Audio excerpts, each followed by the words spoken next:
Part 3. A tutorial between two students and their tutor. The students are doing a research project on computer use. First, you have some time to look at questions 21 to 25.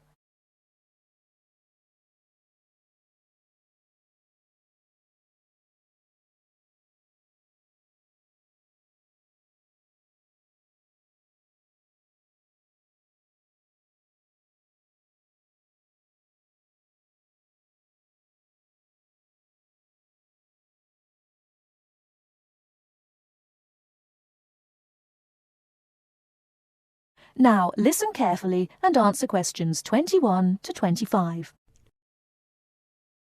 Dr. Barrett? Sammy, come in. Is Irene with you? Yes. Good. Sit down. Right. We're looking at how far you've got with your research project since we last met. You decided to do a survey about computer facilities at the university, didn't you? That's right. We decided to investigate the university's open access to a computer when they need one, so we thought it would be a useful area to research. Good. It's not a topic anyone has looked at before, as far as I know, so it's a good choice. So what background reading did you do? Well, we looked in the catalogs in the library, but we couldn't find much that was useful. It's such a specialized subject. Hardly anything seems to have been published about it. And as well as that, the technology is all changing so quickly. But the Open Access Center has an online questionnaire on computer use that it asks all the students to do at the end of their first year, and the supervisor gave us access to that data. So we used it as a starting point for our research. It wasn't exactly what we needed, but it gave us an idea of what we wanted to find out in our survey. Then we designed our own questionnaire. And how did you use it? We approached students individually and went through our questionnaire with them on a one-to-one basis. So you actually asked them the questions? That's right. We made notes of the answers as we went along, and actually we found we got a bit of extra information that way as well, about the underlying attitudes of the people we were interviewing by observing the body language and things like that. How big was your sample? Well, altogether, we interviewed a random sample of 65 students, 55% male and 45% female. And what about the locations and times of the survey? We went to the 5 open access computer centers at the university, and we got about equal amounts of data at each one.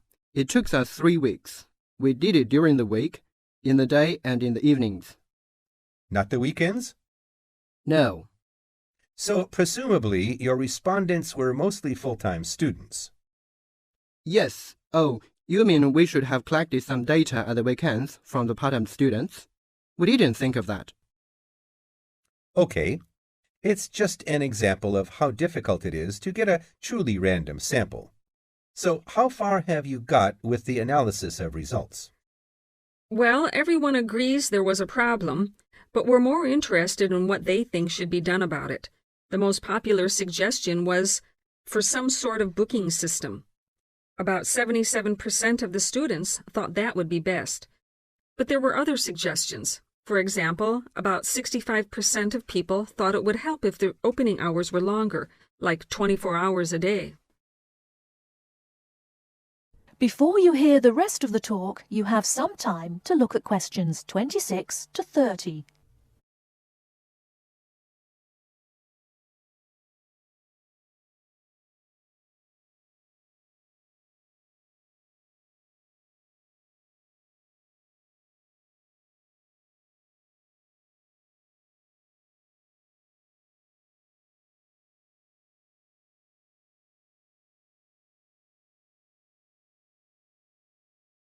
Now listen and answer questions 26 to 30. The Atlantic Ocean, named for the legendary lost island of Atlantis, has made up for the romantic origin of its name by becoming the most important commercial highway in the world, yet traces of romance continually mingle with the business of the sea. For instance, The Spanish adventurers who first sought gold and silver in America frequently found their ships becalmed, usually on the edge of the steady trade winds, about 30 degrees north or south latitude. A sailing ship could carry only so much water, and as it lay motionless under a hot sun for days or weeks, the tortures of thirst were agonizing. The horses were generally the first victims. They had to be thrown overboard when they died or became crazed with thirst. Because the Spanish caballeros thought highly of their horses, even crediting them with souls, they suffered great remorse and believed the ghosts of the proud war horses were haunting the scene. They saw the restless spirits in their dreams and related their dreams to sailors.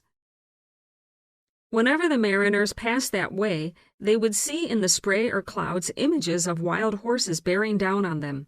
They began to call the broad belts of calm the horse latitudes, the romantic name by which they are known today.